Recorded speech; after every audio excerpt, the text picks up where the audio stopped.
नमस्कार दोस्तों, स्वागत करती हूँ मेरी चैनल को। तो आइए सुनते हैं एक नई वीडियो, शिव और पार्वती की अजब शादी। तो चलिए दोस्तों, यौगिक कहानियों में एक बहुत खूबसूरत कहानी है। आदियोगी शिव और पार्वती की शादी एक बड़ी घटना थी। चूंकि पार्वती एक राजकुमारी थी तो आसपास के सभी जाने माने व्यक्ति आमंत्रित थे। राजा, रानियां, देवी देवता सब एक से बढ़कर एक, हर एक महंगी परिधान में सुसज्जित। तब आता है दूल्हा, शिव, जटाधारी, उलझे बालों के साथ, सिर से पैर तक राख में लिपटे हुए, ताजा मारे हाथी की खून टपकती चमड़ी की शाल लिए हुए, पूरी तरह नशे में चूर, बिल्कुल परमानंद में। और उनके साथ चल रहे लोग सब विक्षिप्त और विकृत जीव। वे मानव रूप में भी नहीं थे और वे हर तरह का शोर कर रहे थे जो किसी की समझ नहीं आ रहा था। मीना, पार्वती की माँ, ने इस दूल्हे को देखा और वह बेहोश हो गई। पार्वती ने विनती करते हुए शिव से कहा, तुम जैसे भी हो मुझे फर्क नहीं पड़ता, मैं सिर्फ तुम्हें चाहती।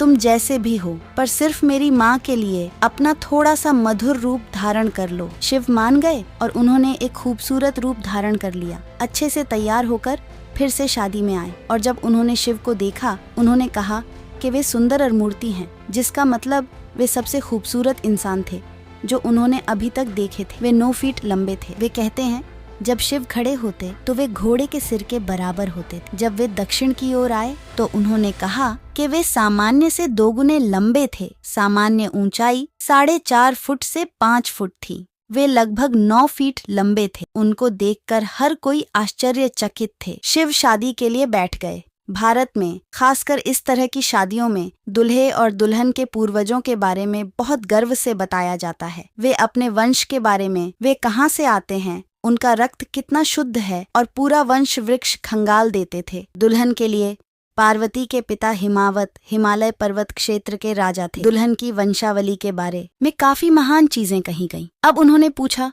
दूल्हे के बारे में बताया जाए। शिव चुपचाप बैठे रहे, शांत रहे। उन्होंने कुछ नहीं कहा। उनके साथ आए लोगों में से कोई भी समझने लायक भाषा नहीं बोल सकता था। वे सिर्फ अनाप शनाप आवाजें निकाल रहे थे। दुल्हन के पिता अपमानित थे, एक व्यक्ति बिना वंश के। ऐसे व्यक्ति को वे अपनी पुत्री कैसे दे सकते? कोई नहीं जानता वो कहाँ से आया है, उसके माता पिता कौन हैं, उसकी वंशावली क्या है। ऐसे व्यक्ति को मैं अपनी पुत्री कैसे दे सकता हूँ? वे गुस्से से खड़े हुए। तब अर्षि नारद, जो शादी समारोह में मेहमान थे, अपने एकतारे सहित आगे बढ़े। उन्होंने एकतारे की तार को छेड़ा। तंग तंग तंग।